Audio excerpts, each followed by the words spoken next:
Hello and welcome to my channel. My name is David Novak. I want to talk about the books that I read last year, all of the books. This is a follow-up to a video I did not long ago about my prehistory as a reader, and this will entail my first year as a historic reader, if you will, meaning my first year of noting down everything which I have read, which was the year 2022. I should give you some background to my story. As long as I can remember, I wanted to be a reader. My sister, 3 years my elder, was an avid reader, and I wanted to emulate her. I never really succeeded. I was not wholly averse to reading, but it was not something that I fell into naturally. It still is not. In high school, I think it was my first year high school class, the teacher kept a notebook in which she wanted each of us to write down whatever extracurricular books we read, books on our own. I don't recall if there was to be extra credit for that or not, but she wanted to encourage us to read. And I remember every couple of weeks I would go and write some books. If you judged by the notebook, I would imagine, I have no clear recollection of any of this. I would imagine that I was the most prodigious reader of the class. It was all fake. It was all books that I actually really wanted to read, however. I did have a curiosity. I remember one of them was Total War, which is available in a couple of volumes, and I've thought about ordering it, but I have hesitated. I have more than enough books unread that I am working my way towards as I try to become a better reader. That is my current project and my project since the beginning of 2022. Now, I started sometime before that. First, I discovered BookTube, a section of YouTube in which people talk about books and what they have been reading. And that gave me a lot of encouragement. And logging everything that I wrote in a book was a first step for me. But I believe in the autumn of 2021, I had already started to step up my game a little bit and read more intensively than I had. I have no recollection of what I read.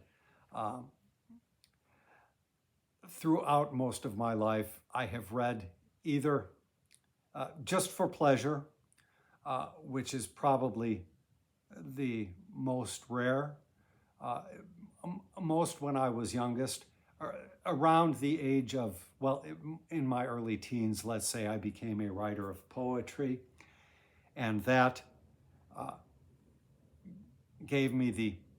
that infused me with the ambition to try to become educated. And so from that point on, I tried to read and educate myself. So that was reading with a purpose.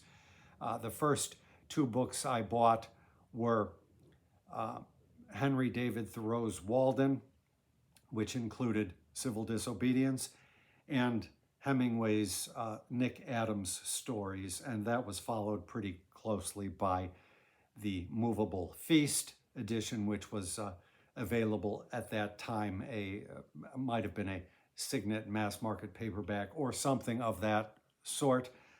I have thought about going back and trying to read the unexpurgated or the completer version that was published in the last decade or so, but have not done that. As I say, I have a wealth of books. At some point, 20 years ago, maybe, I was at home alone and wanting to read something, and I just didn't have any books that I wanted to read. And so from that point on, I made a habit of, when I was in the, say, half-priced bookstore or a used bookstore, and I found a book for sale, say for a couple of dollars, that looked interesting, I would pick it up.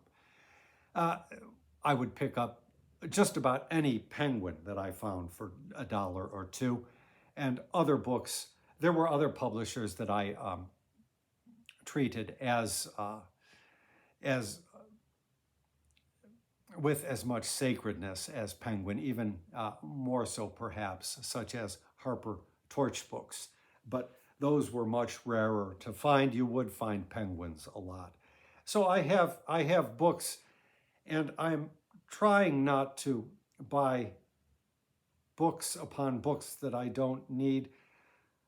I find that every book I read makes me want to buy at least 4 more books, be it fiction or nonfiction. And in some cases, I cave into that urge, and in other cases, I resist it.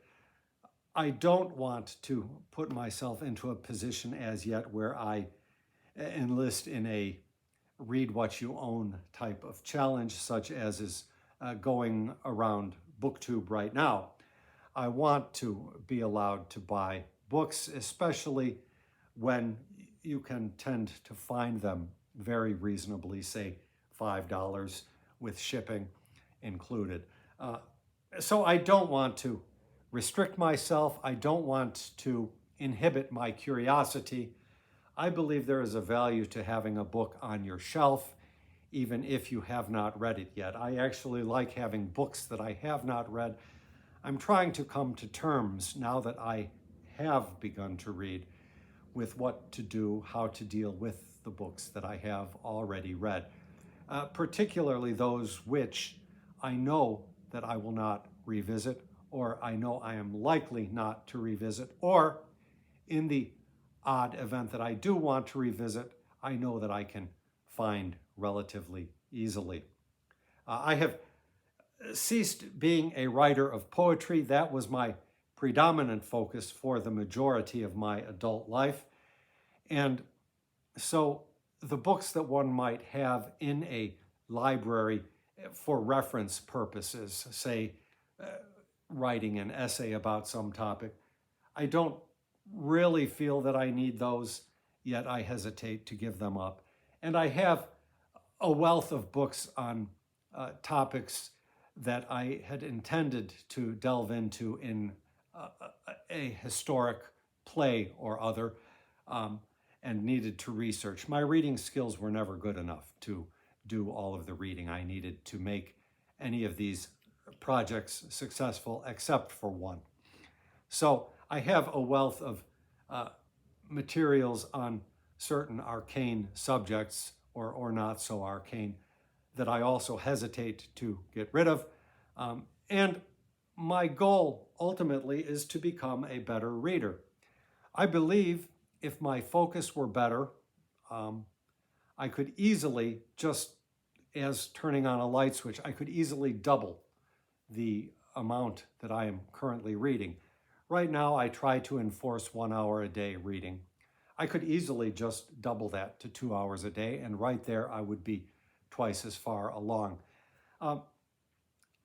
Reading is not an activity which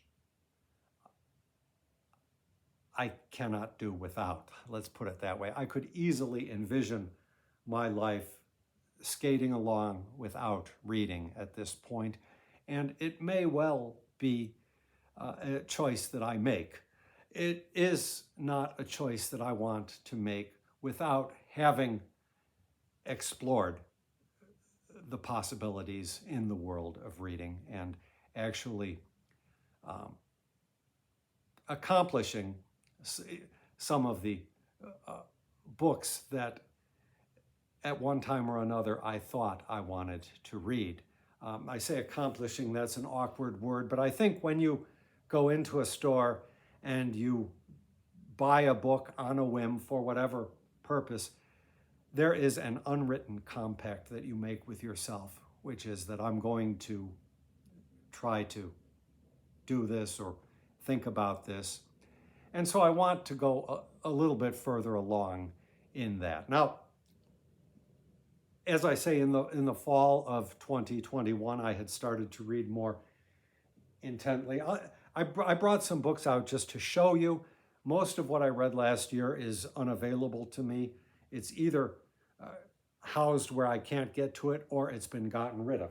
But the biggest thing that I recall reading, and I'm not really sure that this was part of the project before I started logging things, was the Library of America set on the Civil War. And it bothers me that I have two editions in the slip cover or slip case, and two with the dust jacket. I wish they were uniform. I could take off all of the outer accoutrements and just have bare books, and that would be fine, I suppose. I don't know that I will ever return to this, but this was a valuable read for me. It's, in a way, the start of real intensive historic reading that I have done since 2022. And I am beginning to learn a lot of things. I've recently posted about the Frankopan book. There have been others.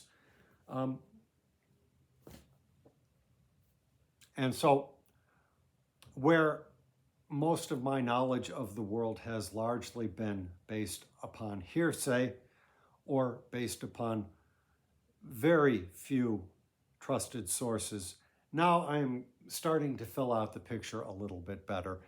It's a shame in a way that it took giving up writing poetry to become a reader. I suspect that my writing might have been better had I been a little bit more educated at the time. But that is how it is. At some point in the late autumn of 2021, I read Primo Levi's "If This Is a Man," accounting or recounting or detailing his experiences in Auschwitz. This I found in the neighborhood box and picked it up. So then I went for its sequel. Well, that is one of the books that I will be talking about, because that occurs in the logged era, the era of logging, I guess. Now, also, I believe in 2021, I mentioned I was following BookTube a bit. There was a booktuber named Drunzo who makes videos about one per year, but he showed this book in one of his videos, and I rushed out and got it. And it only whetted my appetite for reading more. It's a catalog, basically, of Penguin books. And they did another one, which I managed to find for a steal, if you will, a very cheap price. So I just brought these out to show you. They really have no relevance to talking about my last year's reading. And I will show you I was going to read Library of America's book on Reconstruction after the Civil War, and I got 200 pages in, and then I quit it. I DNF'd it, which means do not finish, because at least the first 200 pages are about nothing besides Andrew Johnson, the president, and I found him to be such a distasteful presence, I set the book aside. So let me get into the reading that I did. I'm not really sure that I will have much to say about these books, but I wanted to have a record of my reading journey. The first book was Book Business by Jason Epstein. He is or was a publisher, a bigwig in the publishing industry. I read that book in one day and have had no special feelings about it. I'm not very much into memoirs, and his life seemed pretty unexceptional to me.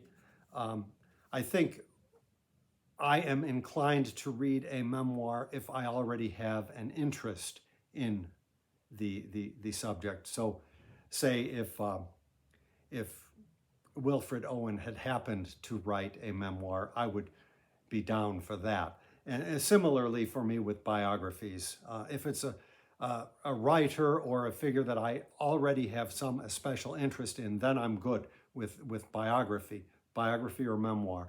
If not, it's not a genre that appeals to me or has appealed to me. The next book that I read was The Red Badge of Courage. Classmates of mine in school had read this for school and been assigned it. I never had. To show you, I got that in a Library of America edition because you could get this cheaply. I think including shipping, it was about $5, which is about my price point for books. And a copy of the novel singly would have been about the same. It was okay. Crane is one of my favorite poets, and I love his poetry. But the novel didn't do it for me. For one thing, he pared down his story to the extent that he cut out all politics. He did not mention slavery. I don't even recall that he mentioned African Americans, racism, or any of that. And I think that was a needless paring down. I don't want to read a book about the Civil War that omits these salient topics. The other negative aspect to it was that it was all following one single character, and there were no other characters that were anything but ciphers. They were all just sort of cardboard figures. And so it was all about being in the mind of Crane's narrator. And it was not a mind I particularly cared to be in. And I say that as a huge Stephen Crane fan. I think, judging by that, the novel is not his métier, if you will. Poetry was it. There are other novels in the Library of America edition, and I will not say no to reading another if I get my reading ability stronger. Then I read, skipping a page, that was The Truce by Primo Levi, and I preferred that to the first book because it detailed the span of time from his release from the camp, the liberation of the camp, release, and then the journey trying to get back to Italy, trying to get back home. And that just opened up a whole other aspect of the war, or rather the post-war era that I had, not known anything about. And so I loved that book in a way that the first did not move me, simply because I've read a fair amount of Holocaust books over my life, and it's not a subject that I'm eager to revisit. After that, I read Moments of Reprieve, in which he took certain stories that he omitted from the first two books and presented them as little short stories. And I liked that book very much also. Then I read a novel called, I may say this wrong, Thérèse Desqueyroux by Francois Mauriac, which came to me highly recommended, and I didn't really enjoy it that much. I have only vague memories of it left. I have the scenario, or scenario is not the right word. I have the landscape sort of imprinted somewhat. But as far as the characters, the plot, I think the main character gets away with murder or something. It left very little impression on me. It was one in a set of 4 books, I think, and at the start I was very much enjoying it and enthusiastic about the book, and I was thinking, oh, I should buy these other books that sort of fill out the character's life. And I'm glad I didn't, because I ended up not liking the book. Then I read a book by Kwame Nkrumah, Neocolonialism, The Last Stage, which gives you a sort of an overview of the major corporations that had their dibs in Africa at the time for purposes of resource extraction. I'm sure it was not exhaustive, and I think he covered all of Africa. I don't think it was simply restricted to Ghana, but it was a good read. It was a very eye-opening read. I had heard about it from Susan Williams, and I think I read a book by her shortly thereafter. Then I read a novel. My habit until this year has been to alternate fiction with nonfiction. I read Meeting with My Brother by Yi Moon-yeol, a Korean author, and I don't remember the plot details too well. It's a very slim novel, probably good for Shorty September, and I really did like the novel. It involves his getting to meet his brother, who I believe is in the North, but that's all I can say. I really don't remember. And in this case, though I don't remember the details of the story, I remember liking it immensely. So then I read The Dawn of Everything. As much as I complained recently about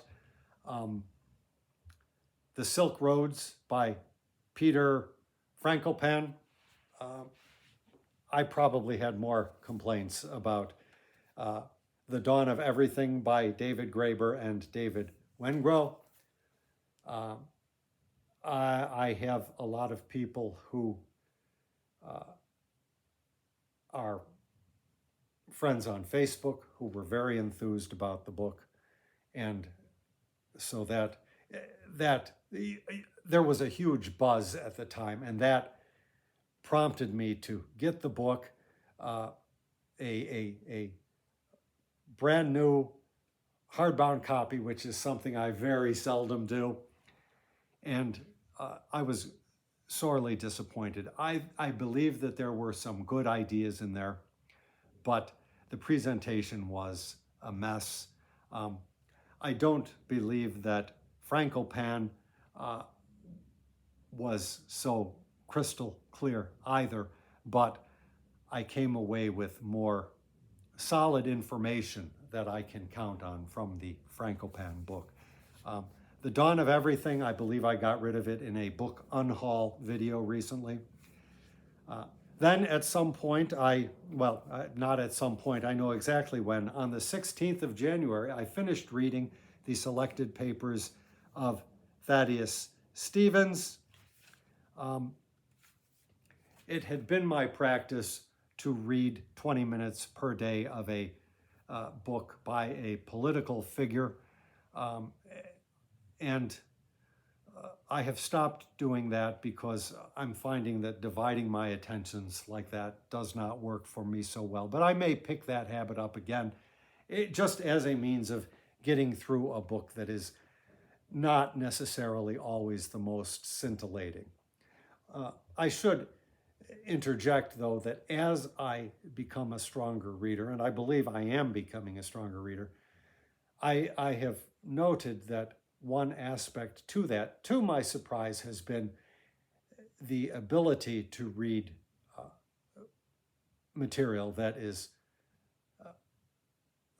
less than scintillating, that you are not entirely enamored with. I believe that's actually incumbent upon becoming a better reader, if I use that word right.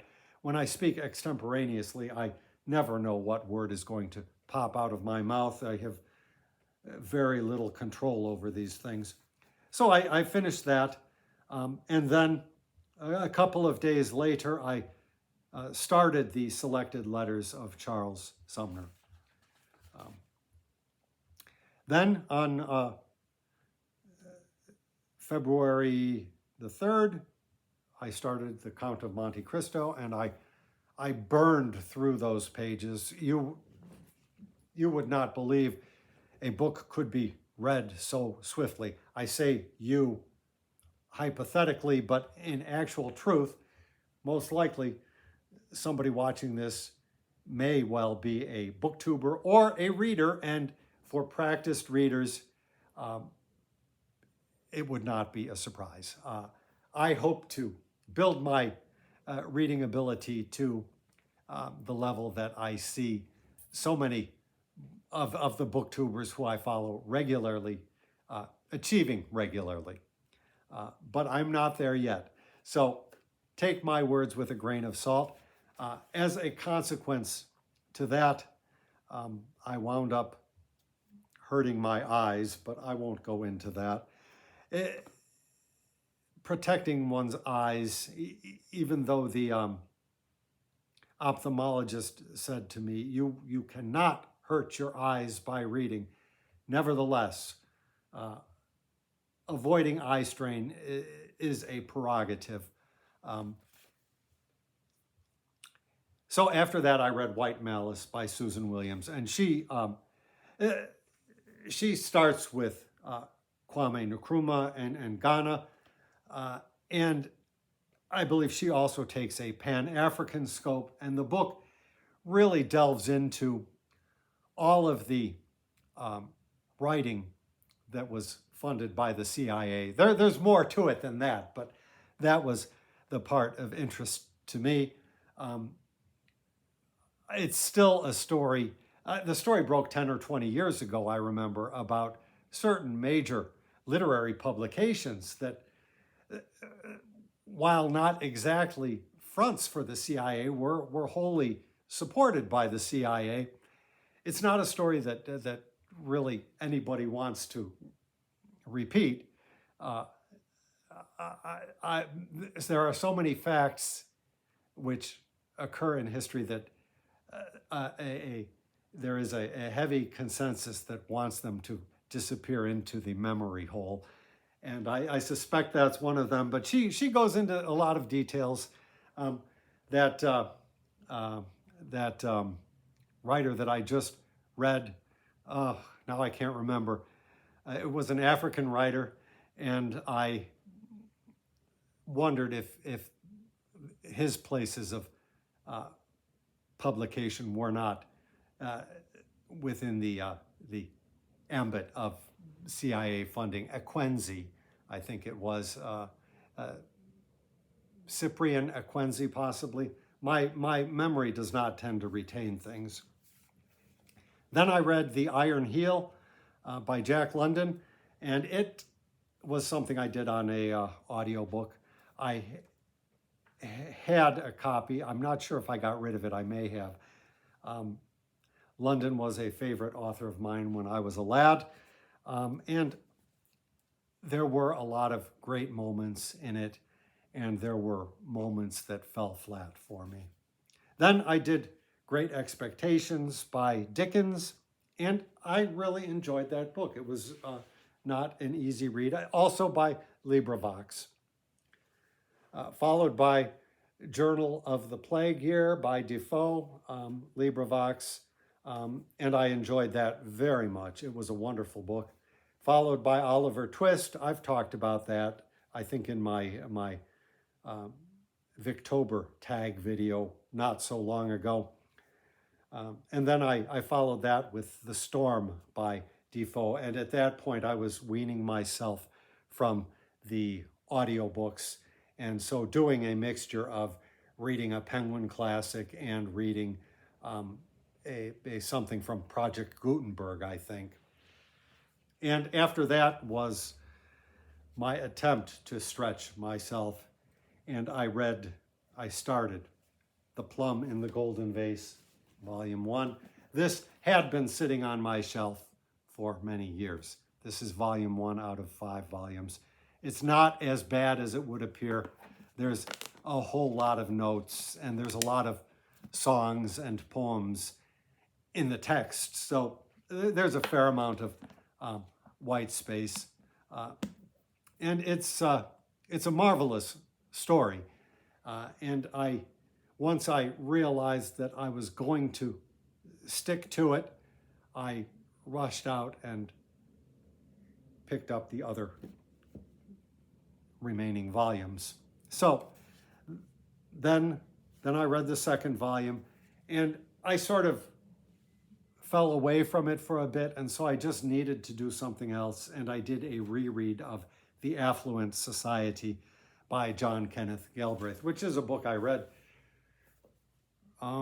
probably at the age of 17 or 18, along with The New Industrial State. It's a book I want to reread also, and enjoyed that. Then I continued with The Plum in the Golden Vase, Volume 3. I picked up thereafter the classic Chinese novel by C.T. Hsia, Hsia, who remains one of the touchstone Chinese literary critics that one always comes across in introductions and things. It turned out to be a DNF for me. I read his chapter devoted to the Plum in the Golden Vase, but the book came with a stench, and I finally just took it somewhere, and that was the last I saw of it. I didn't really like his writing style either. After that, I followed up with SPQR by Mary Beard, which is another book that I had bought brand new. I was at a museum, and I have a habit when I'm in museums of trying to support them via buying a book from the bookstore if they have something that I like. And so I bought that, and it was on my shelf for a good half dozen years maybe. Well, I bought it whenever it came out, and I only read it in 2022. So whatever that interval is, liked it. Then I read To the Lighthouse by Virginia Woolf. Did not like it. I've read one or two other novels by Virginia Woolf, at least one that I know of, and I don't like her novels. I was only able to make it through To the Lighthouse because there is an audiobook on YouTube read by Nicole Kidman, and she made it tolerable for me. I don't care for stream of consciousness, and I don't care for unreliable narrators. I'm not sure which that was. I think maybe a little bit of both. Didn't care for it. I like what I've read of Virginia Woolf's prose very much, but no, as far as novels, no. Then I picked up the second volume of the Selected Letters of Charles Sumner for my 20-minute per day read. Then I read The Warden by Anthony Trollope, the shortest and the first of his Barchester series, I think, Barchester or something, and couldn't stand it. It seemed like a real hack job to me. I will give him a shot with his second novel in that series, which is the most acclaimed, and I want to read his nonfiction piece about coming to America. I think during the Civil War times is when he came. Now there was also a book a hugely popular book that his mother wrote about time spent in the USA, and I would like to read that also. After that, I read The Civilization of the Renaissance in Italy by Jacob Burckhardt, and I really enjoyed that book. I've read a fair number of books in one way or other touching upon the Renaissance, and so I can't recall clearly what I got from him, but I liked his presentation very well, and I want very much to read his book about the age of Constantine, which I duly picked up and have waiting for me, but I am waiting for the right moment, which is becoming closer every day. Then after that, I read Lazarillo de Tormes, which is an anonymous Spanish picaresque classic. And there's a Penguin edition that has two picaresque novels. And it was all right. It was interesting as a historical document, perhaps. As a story, I could take it or leave it. Following that, I picked up the Book of the Courtier by Castiglione, translated by George Bull, so that was the Penguin translation, I believe. And I enjoyed that quite a bit, particularly, I believe, the first section. I think it's divided into 3 parts, and I really enjoyed that. I think with each successive section, I liked it less. Definitely a book to revisit at some point. Then I read the second of the picaresque novels, La Vida del Buscón, by Francisco de Quevedo, and I despised it. I despise Quevedo. I believe that there was a bit of a rivalry between him and Luis de Góngora, whom I've never read except possibly an incidental poem here or there, and I believe I fall into the Góngora camp. I don't know the details of this, I'm just spouting, but I most certainly detested Francisco de Quevedo. Then I read My Life, or titled Autobiography, by Benvenuto Cellini. The Penguin translation was George Bull. And I think I started in the Oxford edition because I have that as well. And I think I wound up preferring the George Bull translation, although I found myself referring to the notes in the Oxford edition. Then the big hit of the year, I feel like I should get up and dance around a bit, Romola by George Eliot. I don't know what made me pick that up. I suppose the whole Renaissance trajectory I was on, and I love that. That's my best read of the year, I think. Although I shouldn't say that for sure. I expect there to be some flux, but I just love that. Over the course of my life, say reading the letters of Michelangelo or reading anything about the period of the Renaissance, you would find mentions made of Savonarola, and I never understood the man or what he represented, what he was trying to do. And George Eliot made it all come to life, The Bonfire of the Vanities. I love that book. Even in spite of sort of the mechanistic nature of some of the plot points, that doesn't bother me. And I realize Eliot is a reader that I will excuse anything in Eliot that I will condemn another lesser writer for.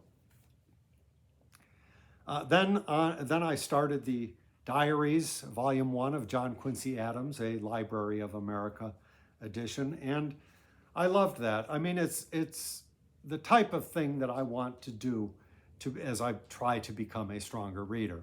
I know I said I had done the Civil War set.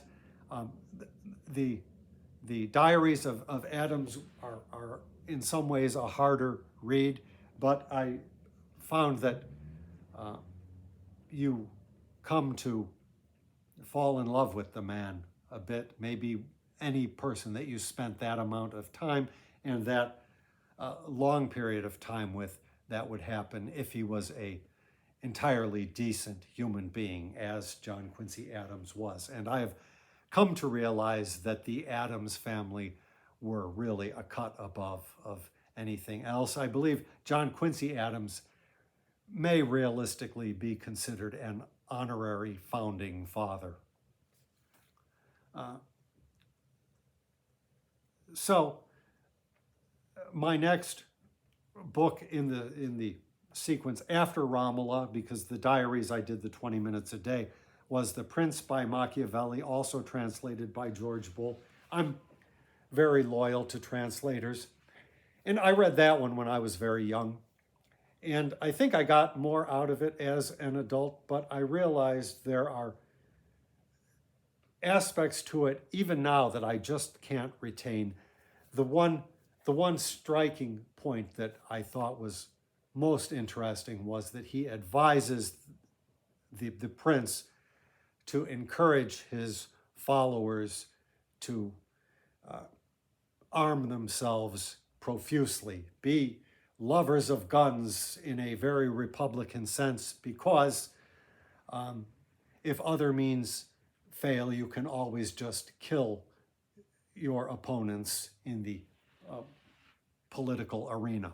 So that was very interesting to note that that line of reasoning has a long pedigree, I'm sure even older than Machiavelli, but that was kind of nifty.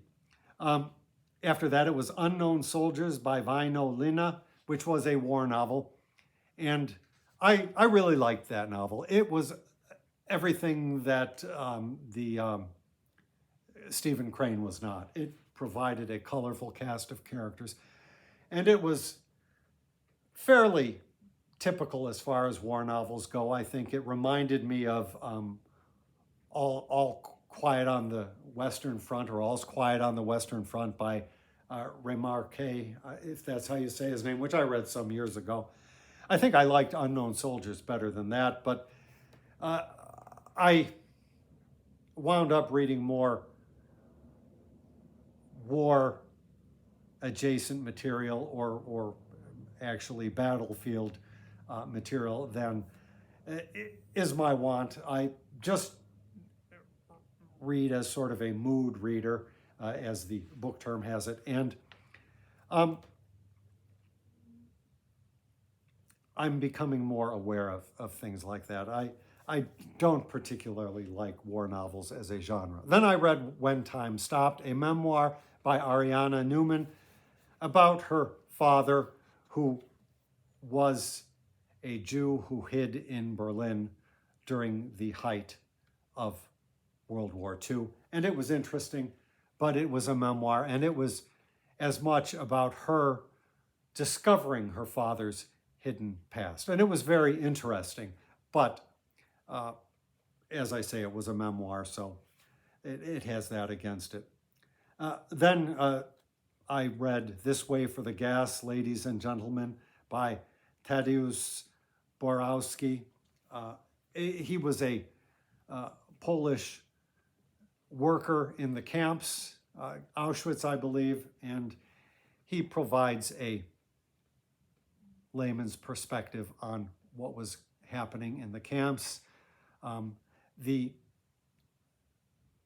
first essay, again, is really the strongest, I think, but the whole book was very interesting. I said it's not a topic that I care to revisit, but on the other hand, it's a topic that I feel one must continually revisit. So very worth reading. And then I followed that up with Eichmann in Jerusalem by Hannah Arendt, which I I'd had on my shelf for a long time and just never gotten into, which talks about Eichmann, who was sort of the nuts and bolts architect behind the mass murder of Jews and others in the Third Reich, I guess you would say.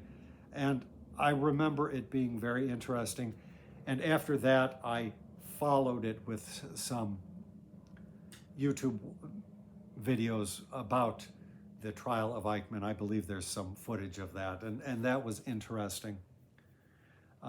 After that, I went to the greatest war novel, the Iliad by Homer, and I'm glad I read it. It's a touchstone to Western literature.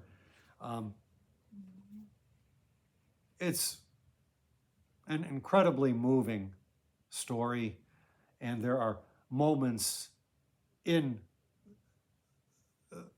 I want to say novel because I read it in the Penguin E.V. Rue translation. I prefer my epic poems translated into prose.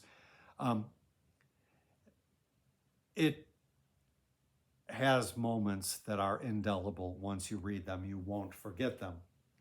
That said, it's not the kind of thing that I expect to be rereading very frequently in the time that I have remaining to me. After that, I read Hatshepsut by Joyce Tildesley. I'm not sure how you say her name, but it was a history of the pharaoh who was a woman. She was not a queen. She may have been a queen briefly, but no, she was a pharaoh, and she portrayed herself often as a man. It was very interesting. I really like Tildesley's writing because she doesn't try to make a story out of things filled with a lot of conjecture and supposition. She cleaves pretty well to what is known and what can be known. And so it becomes less a story about the figure in question than a story about the times, as much as historians can discern, and also about the misinterpretations of previous Egyptologists. So that's the first in a series of 3, and I did read the following 2 also. So after Hatshepsut, I read Khufu's Wisdom, a novel by Naguib Mahfouz, which Everyman's Library has an edition of 3 Egyptian novels. So that was the first. I read that and I liked it. Then I read Nefertiti by Joyce Tildesley. Then I read Rhodopis of Nubia by Mahfouz. So I read the second in his Egyptian novels. And then I read Ramses by Joyce Tildesley.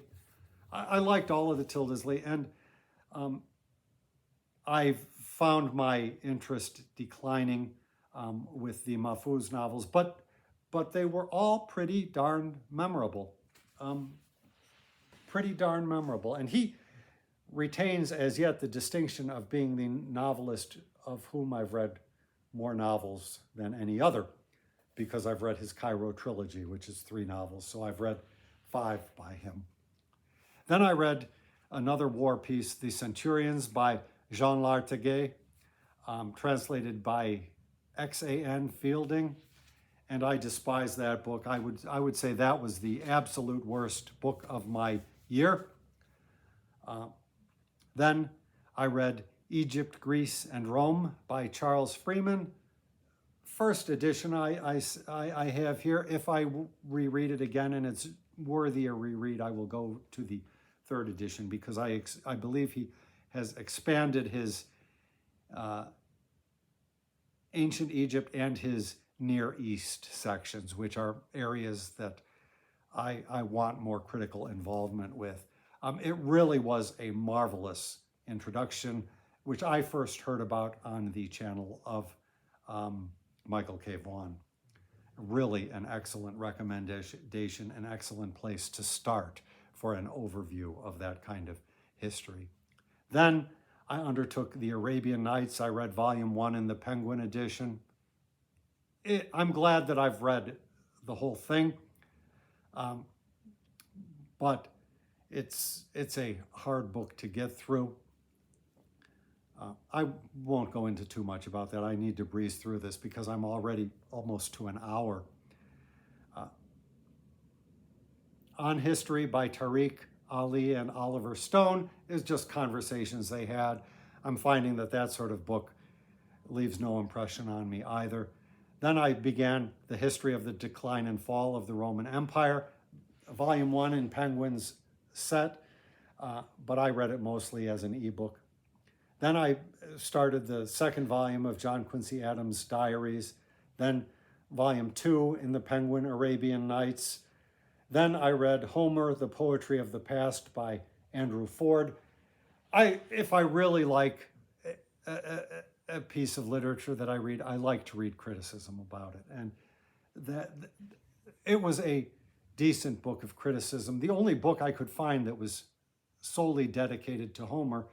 I know that there must be millions of them, but it was the only thing I could find. Then I read Abu Nuwas, A Genius of Poetry by Philip F. Kennedy. Abu Nuwas is a figure who appears in the Arabian Nights, and that's how I learned about him, a poet. And some of his poetry is translated in this book, along with some biographical and critical information. So I enjoyed learning about him. I would like to do more, but the books that are out there that I would like to have are in the $50 to $150 range. So as yet, I have put that on the back burner. Then it was the second volume of Decline and Fall of the Roman Empire. And then as the year was coming to a close, I squoze in there The Prisoner of Zenda by Anthony Hope,